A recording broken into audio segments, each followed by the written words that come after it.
As we begin tonight with breaking news, an investigation is underway after a plane crashed along a busy roadway in Boca Raton. Yeah, at this time, we do know 3 people who were on board that plane have died. Another person, a driver who was on the ground, has been injured.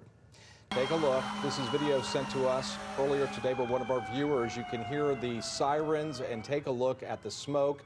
This is Military Trail, that fiery trail along the roadway there as they tried to contain this and try to understand what had happened here. This is a look from another angle, and you can see the smoke from the plane as the firefighters there continue to work the scene, trying to put that fire out. And we know this plane was headed to Tallahassee, departing from Boca Raton Airport. All this unfolding on Military Trail, very close to Town Center Mall at Boca Raton, just after 10 o'clock this morning. Yeah, tonight we have live team coverage out of Boca Raton. Our Katie Benty will have much more from the people who watched as that plane came crashing down. Yeah, but first let's check in with CBS 12's Al Peffley. He is on the scene with what we know tonight. Al. Jim, authorities have been here on the scene now for several hours since the plane went down shortly after 10 this morning. The NTSB is the lead agency in this investigation, trying to determine what caused the fatal plane crash. Cell phone video from a person on the ground shows the plane, a twin-engine Cessna 310, flying low to the ground near the Boca Raton Airport a short time before it crashed. According to the FAA, the plane went down after it took off from that airport at 10:12 a.m. It was headed to Tallahassee. Something went wrong.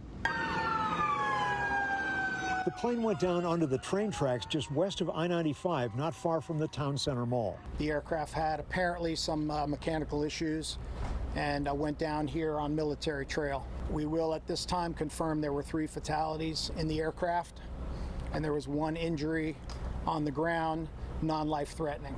On the flight tracking website FlightAware, you can see the flight's path, showing it went in circles many times. The reason why they were circling is because they declared an emergency for a rudder issue, and they were trying to come into land, but they couldn't seem to get the airplane on the ground safely. Jared Scarpato, a Lynn University student who was studying to become a pilot, was at the Boca Raton Airport when he saw the plane flying very low.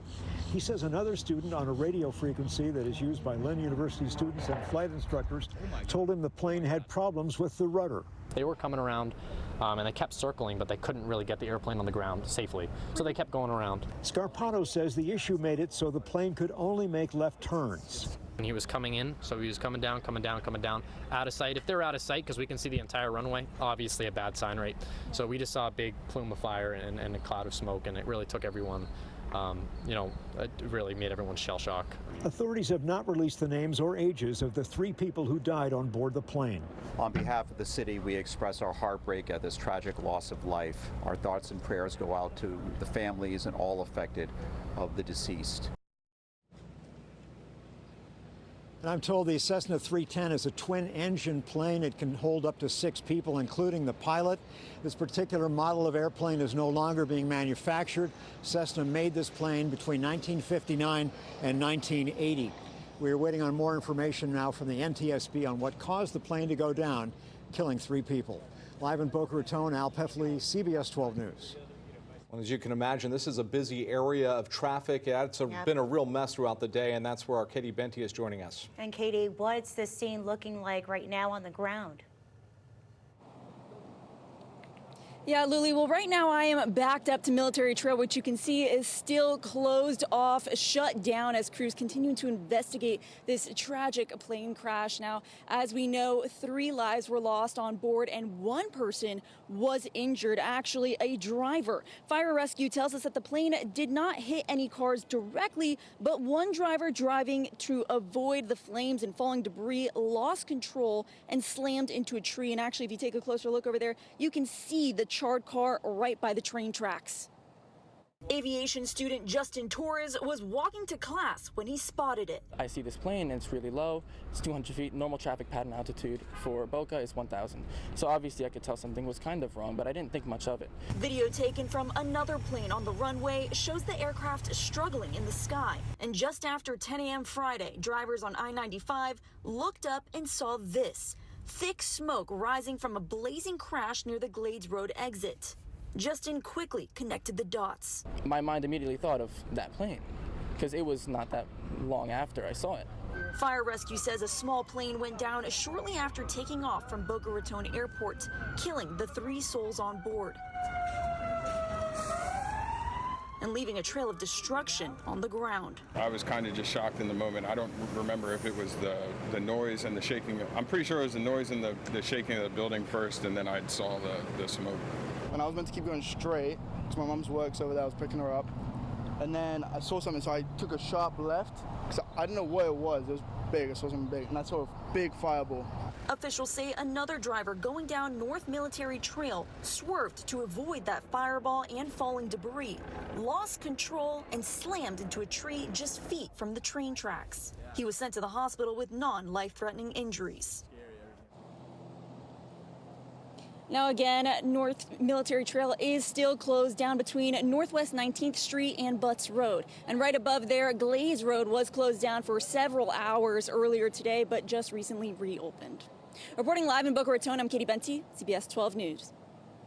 Yeah, thanks for that, Katie. Here's a little closer look at the traffic mess right now. As Katie just mentioned, right now we understand the Military Trail is still closed, but the I-95 at Glades, that's back open. And you can see how it's impacting traffic. This is along I-95, traffic finally rolling a little smoother. Boca Raton police are still reminding people you should definitely avoid this area. Look for alternative routes as they continue to investigate.